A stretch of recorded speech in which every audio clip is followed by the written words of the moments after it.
ഇറാന്റെ മിസൈൽ സംഭരണ factory ഭസ്മമാക്കിക്കൊണ്ട് Israel കമാൻഡോകൾ പുറത്തിറങ്ങിയ സംഭവബഹുലമായ ഒരു വിവരം തന്നെയാണ് ഇപ്പോൾ IDF പുറത്തുവിട്ടിരിക്കുന്നത്.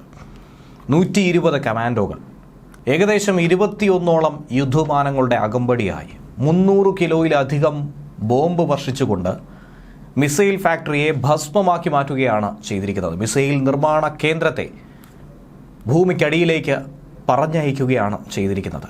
ഈ സംഭവബഹുലമായ വിവരങ്ങൾ തന്നെയാണ് ഇസ്രയേൽ തന്നെ തങ്ങൾ ചെയ്തത് എങ്ങനെയാണെന്നുള്ള വിശദമായ വിവരം ഒരു വീഡിയോ രൂപത്തിലാക്കി പുറത്തുവിട്ടിരിക്കുന്നത്, പുറം ലോകത്തെ അറിയിച്ചിരിക്കുന്നത്. സിറിയയിൽ കയറി 4 മാസത്തിന് മുൻപ് നടത്തിയ സർജിക്കൽ സ്ട്രൈക്ക് വീഡിയോയാണ് ഇങ്ങനെ പുറത്തുവിട്ടത്.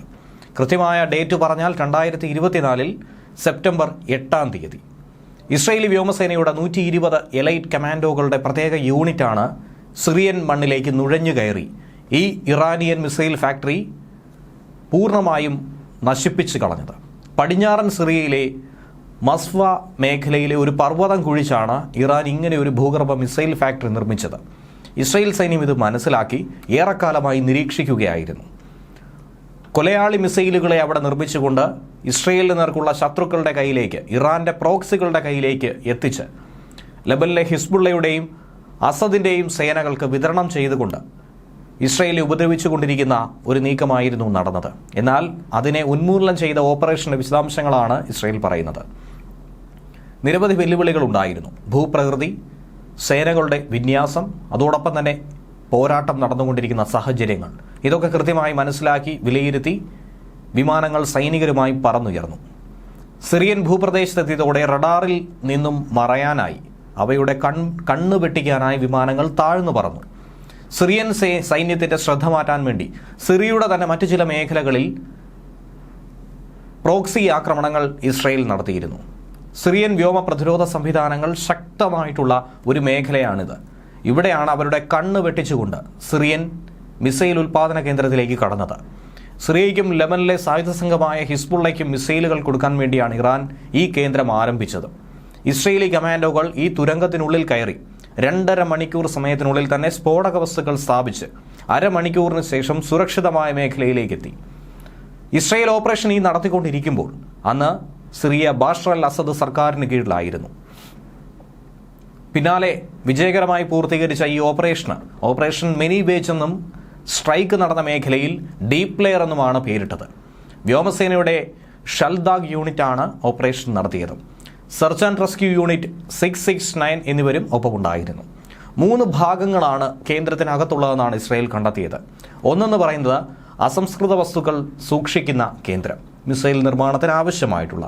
മറ്റൊന്നെന്ന് പറയുന്നത് നിർമ്മാണം പൂർത്തീകരിച്ച മിസൈലുകൾ സൂക്ഷിക്കുന്ന ഒരു ഗാരേജ്.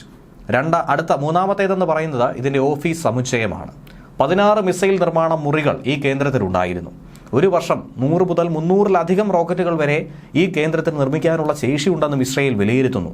അങ്ങനെ ഏറെക്കാലമായി സംഭരിച്ച മിസൈലുകൾ തന്നെയാണ് ഇസ്രയേലിന് നേർക്ക് പല തവണയായി ഹിസ്ബുള്ള പ്രയോഗിച്ചിട്ടുള്ളത്. വൈകുന്നേരം ഷൽദാഗ് യൂണിറ്റിലെ 100 കമാൻഡോകളും യൂണിറ്റ് 669-ലെ 20 സൈനികരുമാണ് ദൗത്യത്തിനായി പുറപ്പെട്ടത്. ആകെ മൊത്തം 120 പേർ. ഇസ്രയേൽ വ്യോമതാവളത്തിൽ നിന്നും വ്യോമസേനയുടെ 4 ഹെവി ട്രാൻസ്പോർട്ട് ഹെലികോപ്റ്ററുകളായിട്ടുള്ള CH-53 യാസുർ വഴിയാണ് ഇവരെ സിറിയയിലേക്ക് എത്തിച്ചത്. ഇവരെ സഹായിക്കാൻ 2 യുദ്ധ ഹെലികോപ്റ്ററുകൾ, 21 യുദ്ധവിമാനങ്ങൾ, 5 ഡ്രോണുകൾ, 14ഓളം ചാര വിമാനങ്ങൾ എന്നിവയും അയച്ചിരുന്നു. ഇതിനു പുറമെ തന്നെ പദ്ധതി പരാജയപ്പെട്ടു പോയാൽ, ഏതെങ്കിലും തരത്തിൽ തിരിച്ചടി വന്നു കഴിഞ്ഞാൽ ഈ സ്ഥിതിഗതികൾ നിയന്ത്രണ വിധേയമാക്കാനുള്ള 20 വിമാനങ്ങളും ഇസ്രയേൽ സജ്ജമാക്കി എയർബേസിൽ തന്നെ ഒരുക്കി നിർത്തിയിരുന്നു. റഡാറിന്റെ കണ്ണ് വെട്ടിച്ച് ഹെലികോപ്റ്ററുകൾ മുന്നോട്ട് പാഞ്ഞു. ലൊക്കേഷനിലിറങ്ങിയ ടീം ആദ്യം 2ആയി തന്നെ പിരിഞ്ഞു. ആദ്യത്തെ സംഘം ലൊക്കേഷൻ പൂർണ്ണമായും കവർ ചെയ്തു സ്ഥിതിഗതികൾ വിലയിരുത്തി. രണ്ടാമത്തെ സംഘം നേരെ തുരങ്കത്തിനുള്ളിലേക്ക് ഗേറ്റ് ഗാർഡുകളെ കൊലപ്പെടുത്തി വളരെ വേഗത്തിൽ അകത്തേക്ക് കുതിച്ചു. 2 മണിക്കൂർ നേരം കൊണ്ട് 300 കിലോ സ്ഫോടക വസ്തുക്കൾ തുരങ്കത്തിലെ പല ഭാഗങ്ങളിലായി സൂക്ഷിച്ചു വെച്ചു. കമാൻഡോകൾ ശേഷം ദൗത്യം നിർവഹിച്ച് തിരിച്ചെത്തി.